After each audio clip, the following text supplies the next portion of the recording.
చివరికి ప్రజల కాళ్ళు పాదాలు నాకినా కానీ మీకు ఓట్లేరు. కూడా నమ్మకం లేనటువంటి నాయకుడు అని ప్రజలందరికీ తెలిసిపోయింది. మీరు ప్రశ్న అడిగారు, రవికిరణ్ గారు చెప్తారు సమాధానం. ఇప్పుడు వారు మాట్లాడుతూ, వైసీపీ వారు మాట్లాడుతూ ల్యాండ్ టైటిలింగ్ చట్టం కేంద్రం చేసింది, దానికి ఏపీ ప్రభుత్వం ఫాలో అయ్యింది, మీరు సమాధానం చెప్పగలరా అన్నారు. ఒకటి వారు అర్థం చేసుకోవాల్సింది ఏంటంటే, భూమి అన్నది ఇట్స్ ఏ స్టేట్ సబ్జెక్ట్. కేంద్ర ప్రభుత్వానికి ఏ ఒక్క సెంటు భూమి ఉండదు. అది ఏమైనా ఉంటే రాష్ట్ర ప్రభుత్వం నుంచి కొనుగోలు చేస్తారు తప్పితే కేంద్ర ప్రభుత్వం ఆధీనంలో ఉండేది ఉప్పు నీరు మాత్రమే. అంటే మన యొక్క సీషోర్, సముద్ర ఒడ్డు నుంచి అంతర్జాతీయ జలాల వరకు మధ్య ఉన్నటువంటి ఉప్పు నీరే కేంద్ర ప్రభుత్వం అంటలో ఉండదు, మిగతాదంతా రాష్ట్ర ప్రభుత్వం అంటలో ఉండదు. సో రాజ్యాంగ పరంగా కేంద్ర ప్రభుత్వం ఏ చట్టాలు భూమిపైన చేశారు, కానీ ఇది కూడా కేంద్ర ప్రభుత్వం చట్టం ఏం చేయలేదు. ఒకటి. రెండు, కేంద్ర ఇప్పుడు కొన్ని దశాబ్దాలుగా దీని మీద కొన్ని సంస్కరణలు చేయాలని చెప్పి ఒక 4 దశాబ్దాలు జరుగుతుంది. సరే, నీతి ఆయోగ్, సజ్జల రామకృష్ణారెడ్డి గారు మొన్న ప్రెస్ మీట్ పెట్టి కూడా నీతి ఆయోగ్ ఇదిగో ఈ లెటర్ చూపించారు. సజ్జల రామకృష్ణారెడ్డి గారు ఈ లెటర్, నీతి ఆయోగ్ లెటర్ చూపించి దీన్ని చదివి కూడా వినిపించారు. వారు ఏమన్నారంటే, నీతి Aayog in a meeting on 16/10 అంటే October 16, 2019 constituted A committee to draft అంటే ముసాయిదా of model act and the rules and conclusive land titling. Land titling మీద ఒక ముసాయిదా యాక్ట్ ని తయారు చేయమని అక్టోబర్ 16, 2019 ఒక కమిటీ ఏర్పాటు చేశారు. ఎవరి ఆధ్వర్యంలో? వికే అగర్వాల్, ఎవరైనా special chief secretary of government of Telangana. ఈయన ఆధ్వర్యంలో ఒక 4-5 ఐఏఎస్ అధికారులు, వివిధ రాష్ట్రాలతో ఉన్నటువంటి అధికారులు అక్టోబర్ 16, 2019 ముసాయిదా తయారు చేయమని కమిటీ ఏర్పాటు చేశారు. ఒక ఇది గుర్తుపెట్టుకోండి డేట్. అయితే రాష్ట్ర ప్రభుత్వం జగన్మోహన్ రెడ్డి గారు ఇది ప్రమాణ స్వీకారం చేసిన వెంటనే జరిగినటువంటి మొదటి శాసనసభ సమావేశంలోనే జూలై 29, 2019 ఈ ల్యాండ్ టైటిలింగ్ మీద చట్టం చేసేశారు.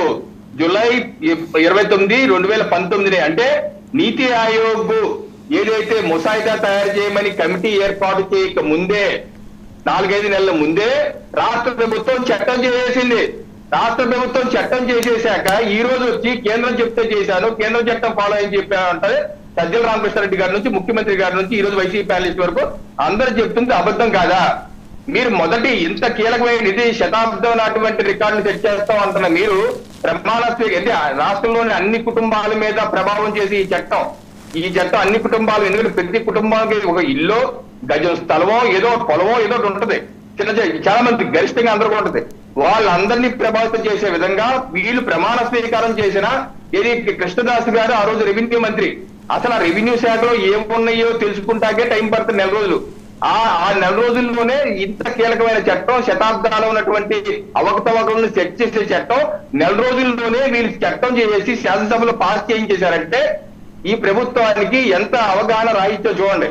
మళ్ళీ పైపెచ్చు నీతి ఆయోగ్ వీళ్ళు చట్టం చేసిన తర్వాత కమిటీ ఏర్పాటు చేసి అక్టోబర్ 30, 2020 ఒక ముసాయిదా తయారు చేసి, అంటే 1.5 సంవత్సరాల తర్వాత ముసాయిదా తయారు చేసి అన్ని రాష్ట్రాలకు పంపించి ఇదిగో మీరు పరిశీలించండి, చూడండి, మీకేమైనా అవకాశం ఉంటే దీని మీద మార్పులు చేర్పు చేసి మీ రాష్ట్రాలకు అనుగుణంగా మీరు చట్టం చేసుకోండి అని ఒక సూచన మాత్రమే. అది ముసాయిదా పంపించిన అక్టోబర్ 30, 2020 వీళ్ళు చట్టం చేసింది 29 జూలై 2019. ఆ తర్వాత ఏదో మళ్ళీ పంపించారు, రిజెక్ట్ చేశారు అనుకోండి. కానీ నేనేది ఏంటంటే ఎంత కీలకమైన చట్టాన్ని వీళ్ళు ఆదరాబాదరాగా చేసేసి ఈ రోజు వీరు చెప్తున్నట్టు బీజేపీ చట్టం చేసింది కాబట్టి మేము చట్టం చేసాం, బీజేపీ చెప్పింది కాబట్టి మోడీ చెప్పారు కాబట్టి మేము చేసాం. మోడీ గారు అక్కడ నీతి ఆయోగ్ లో అన్ని ముఖ్యమంత్రులు అందరూ ఉంటారు, మోడీ గారి గారు ముఖ్యమంత్రులు ఉంటారు. అక్కడ ముసాయిదాకి కమిటీ ఏక ముందే మీరు చట్టం చేశారండి. ఇక్కడ మరి ఎందుకని ఎల్బీ సృష్టించుకుంటారు నాకు అర్థం కాదు. ఇంకోటి వారు ఏమంటారు, ముస్లింల కోసం రాజశేఖర రెడ్డి గారు చేసింది కేవలం అందరూ ముస్లిం కాదు, కొంతమందికి, దానిలో కొంతమందికి అంటున్నారు. ఇదిగో చట్టం, ఇది రాజశేఖర రెడ్డి గారు చేసిన చట్టం అక్టోబర్ 25, 2005 అక్టోబర్ 25, 2005 చేసిన శాసనసభలో చట్టం. ఈ చట్టంలో ఏమి రాశారంటే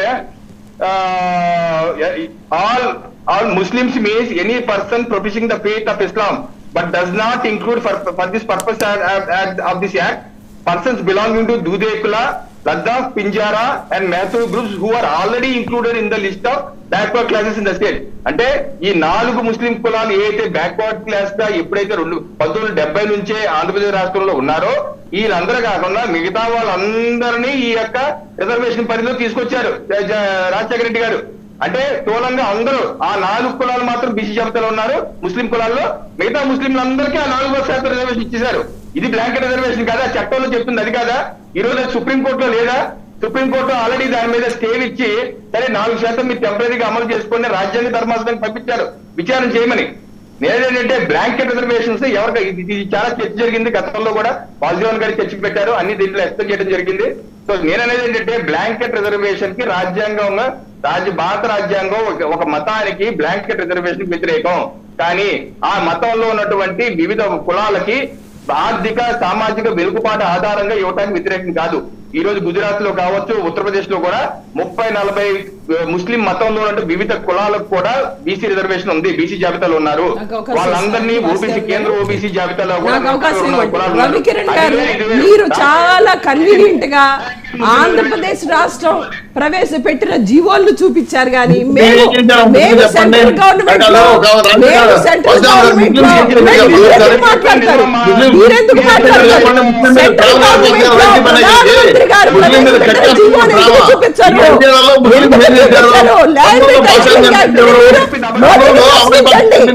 మోదీని ప్రశ్నించండి, ఎందుకు జగన్మోహన్ రెడ్డి గారి మీద మాట్లాడుతున్నారు? మీరు మోదీ గారిని ప్రశ్నించండి, మీరు మోదీ గారిని ప్రశ్నించండి. హిమాచల్ ప్రదేశ్ లో ప్రవేశపెట్టారు, ఉత్తరప్రదేశ్ లో ప్రవేశపెట్టారు. మోదీ గారు మాట్లాడారు, మోదీ గారు ల్యాండ్ టైటిలింగ్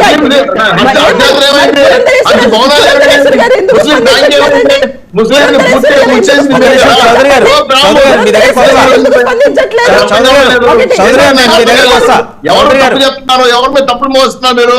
ముస్లిం నాశనం చేసింది మీరు. ముస్లిం బ్యాంక్ ఎక్కడ? హిమాలయ డబ్బులు ఎక్కడ? హజ్ యాత్ర డబ్బులు ఎక్కడ? హజ్ భవనాలు ఎక్కడ? ముస్లిం కళ్యాణ్ తోఫా ఎక్కడ? ముస్లిం బ్యాంక్ కాకుండా ముస్లిం రిజర్వేషన్ ఏమైంది ఎక్కడ? ముస్లిం మీరు ఏం చేశారు? ముస్లిం కలిపారు కదా, ఆయన ఏం చేశారు? మీరు పూర్తి స్థాయిలో ముస్లింని సర్వనాశనం చేస్తున్నారు మీరు. మీరు ముస్లిం గురించి ముస్లిం కన్నీరు కారుస్తా ఏం చెప్పాలి చెప్పండి, నాకు అర్థం కాలేదు. ఇప్పుడు మీరు రిజర్వేషన్ పైన ఏ రకంగా చెప్తారు మీరు? ఏం మాడగలరు మీరు? ఎవరు అసలు రాజశేఖర్ మీ నాయకుడేనా? రాజశేఖర్ మీ నాయకుడు ఎందుకు అవుతారు నాకు అర్థం కాలేదు. మాట్లాడితే రాజశేఖర్ అంటారు, మా తాత నెత్తులు తగినారు, మా కూతురు మాసం చూడని చెప్పి రాజశేఖర్ ఆయన పార్టీ నాయకుడు. ఆయన